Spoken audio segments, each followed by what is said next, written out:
Hello everyone, this is Sujit sir and I welcome all of you to my grammar class once again. In the previous class, we discussed about the present tense. So, in today's class, we shall discuss the past tense. Now, before our discussion, let me tell you students that the verb plays the most important role in tense. It is the verb that determines a tense.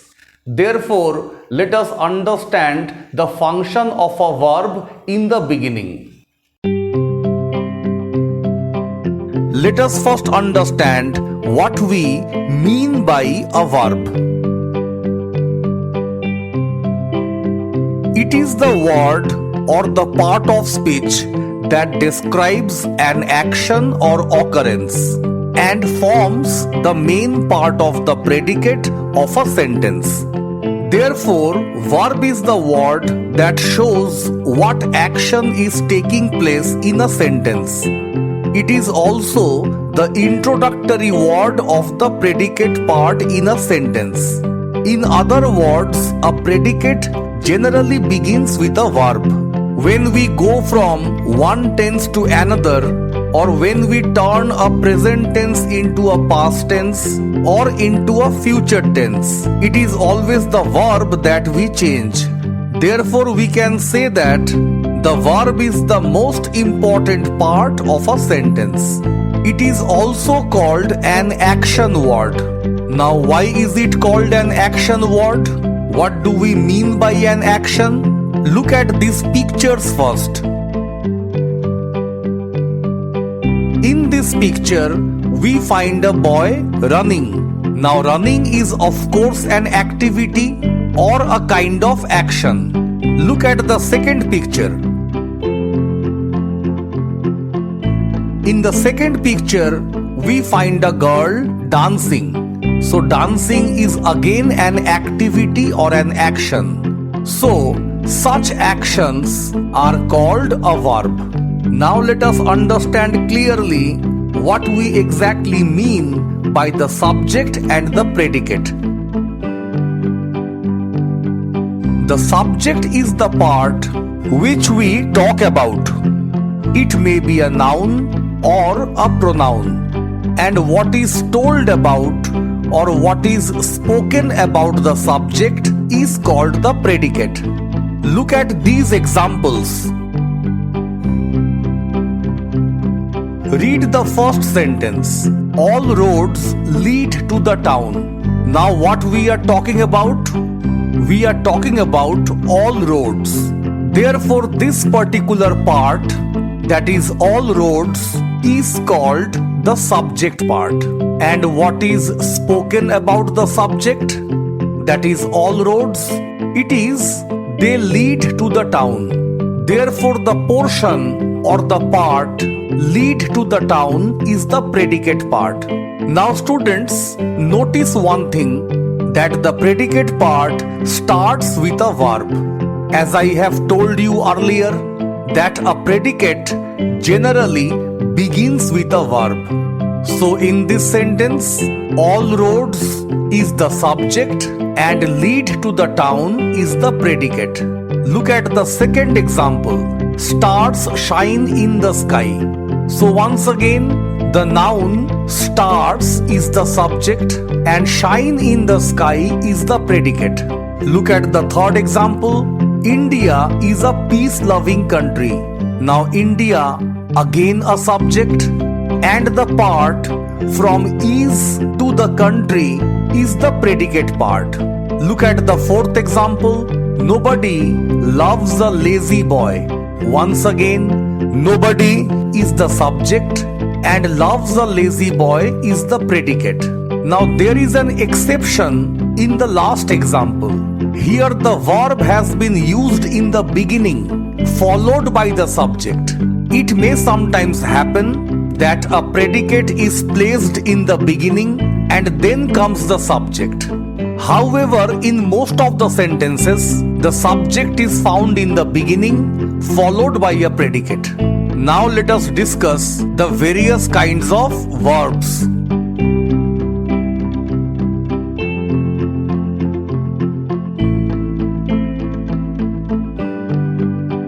Generally, we classify verbs into two kinds.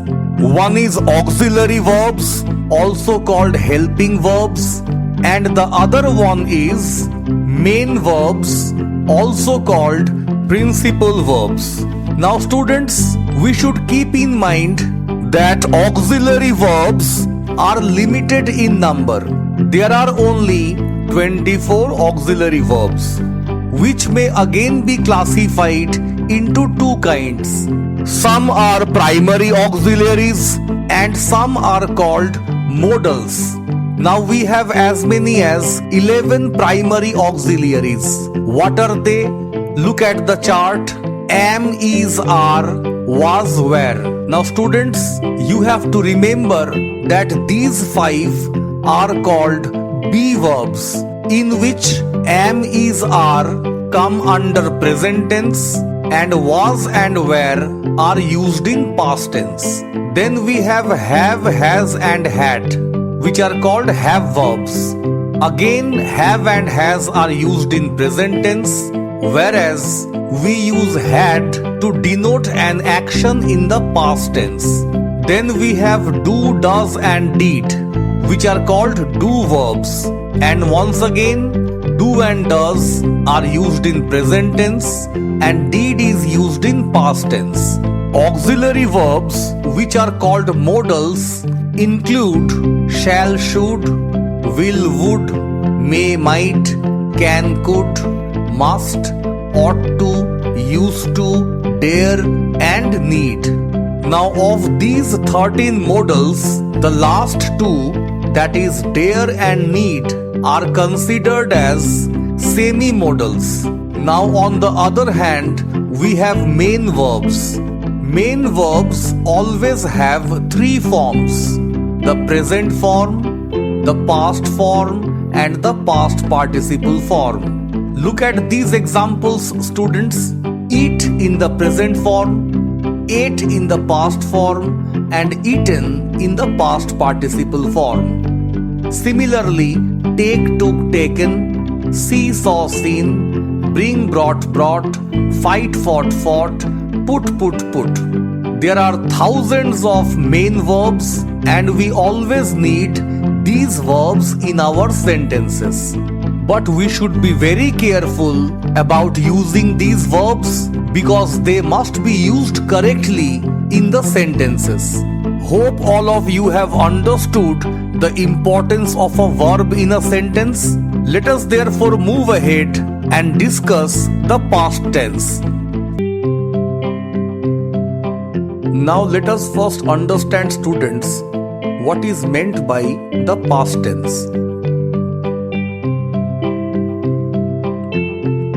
The past tense is used to express an action that has been completed. Therefore, any action which has taken place earlier than the speaker is describing about it is called the past tense. Now let us have a look at this picture.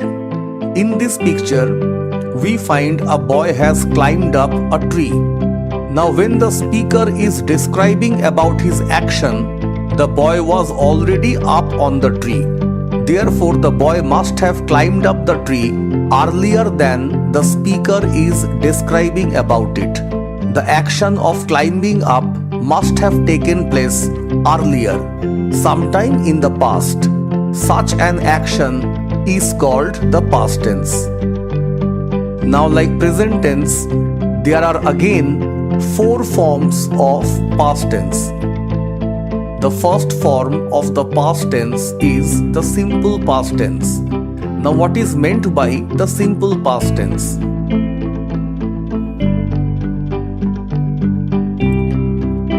It is used to express any past habit or an action that was completed before the time of speaking. It means something that has already taken place earlier than the speaker is speaking about it. So the action that took place in the past is called the simple past tense.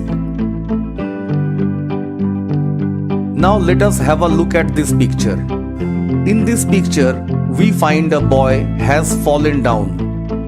Now when the speaker is speaking about it, the boy was already lying flat on the ground.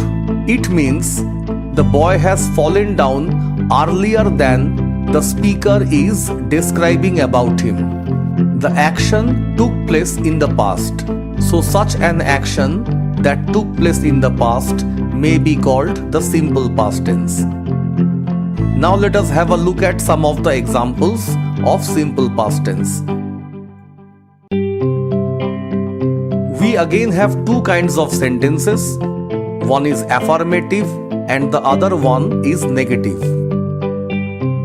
Look at the first sentence in the simple past tense. In the affirmative, it is I fell down. In the negative, it is I did not fall down. Now one thing has to be noted here.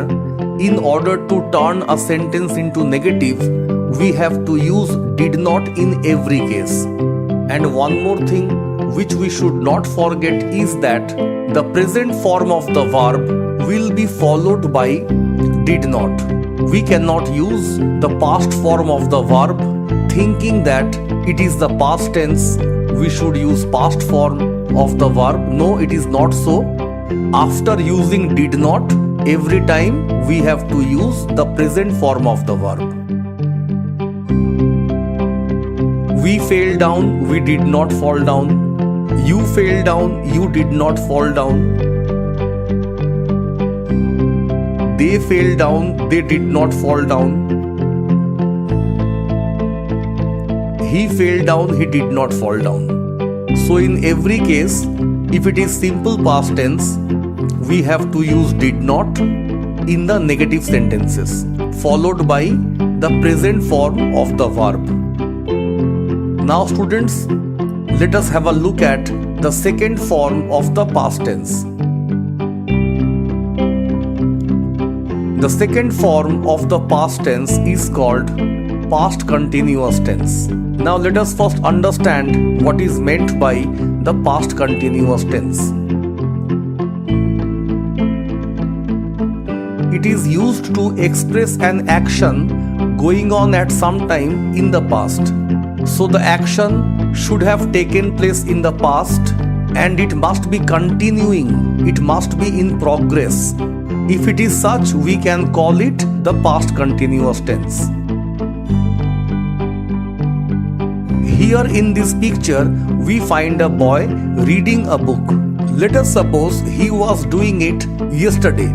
So yesterday, from any point of time, denotes the past time. So suppose that the boy was involved in reading. He was reading the book for some time yesterday. So it is a kind of continuous action that took place yesterday. So such an action that took place in the past and remained in progress for some time, we may call it the past continuous tense. Now let us look at some of the examples of the past continuous tense. Again, we have two kinds, the affirmative and the negative. I was reading it, I was not reading it. So how do we construct the sentence?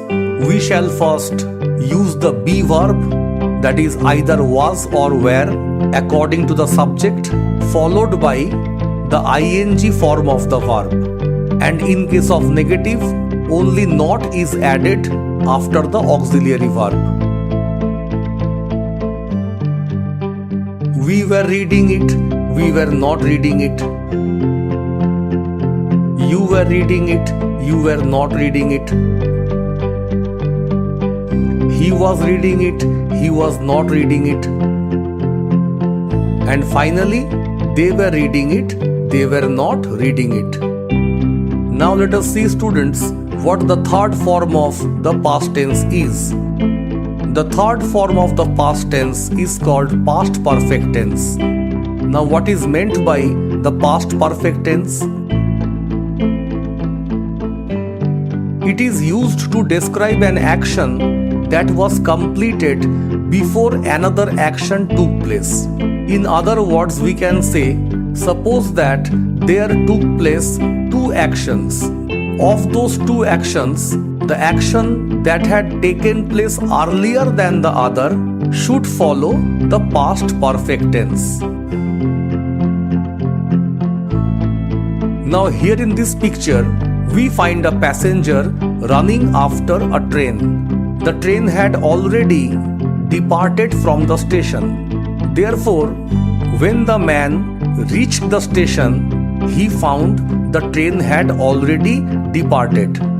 Now the two actions, one the departure of the train and the other the man reached the station. Now of these two actions, the train departed first. Therefore, we should write in this way that the train had left before the man reached the station. It means the action of the departure of the train took place earlier than the action of the man reaching the station. To understand more, let us have a look at some of the examples. Now this sentence has two parts. There are two actions. One, the death of the patient, and the other, the coming of the doctor. Now when the doctor came, he found the patient was already dead. This means the patient had died earlier than the coming of the doctor. Therefore, the action denoting the death of the patient has followed the past perfect tense, and the action or the second action or the action that has taken place next has followed the simple past tense. Similarly, in the second sentence, there are two actions. One is about our returning home and the other is about the setting of the sun. Now the sun had set earlier than we returned home. So when we returned home, it was all dark because the sun had already set. So of these two actions, the action that denotes the setting of the sun has taken place earlier than we returned home. Therefore, the second part of the sentence, that is about the setting of the sun, has followed the past perfect tense, and our returning home has followed the simple past tense. Now let us see the fourth and the last form of past tense. The last form of past tense is called the past perfect continuous tense. Let us first understand, students, what is meant by the past perfect continuous tense. It is used to show an action that was continuing in the past for a certain period of time and also completed in the past. So an action which started in the past, continued for some time, and then completed in the past. Such a kind of tense is called the past perfect continuous tense. Now I shall try to make you understand with the help of this image. We find a father with his son. The son is going to school. Now that the son is going to school is of course denoting present tense or present continuous tense because the action is in continuity.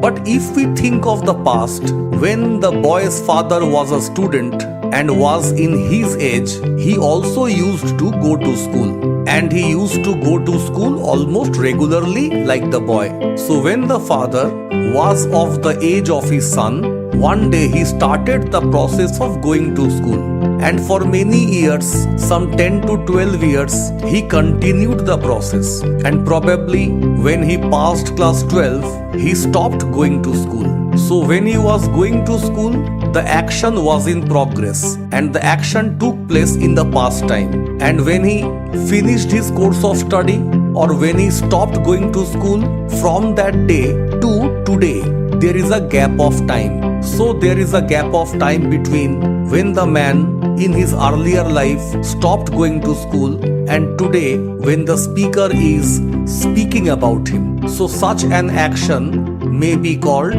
the past perfect continuous tense. Now let us look at some of the examples.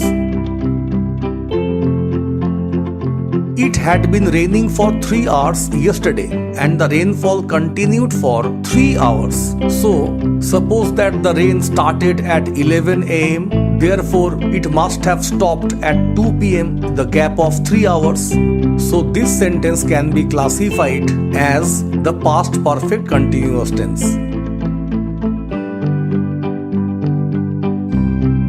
Look at this example. Our teacher had been examining copies for about a week. So for the whole week, our teacher was busy examining the copies. It was a continuous process, and the process started in the past, continued for a week, and came to an end exactly after a week. So this continuous action took place in the past. Therefore, we may call this to be the past perfect continuous tense. So with this, we come to the end of our discussion about the past tense. Hope there is no doubt in your mind. Thank you so much.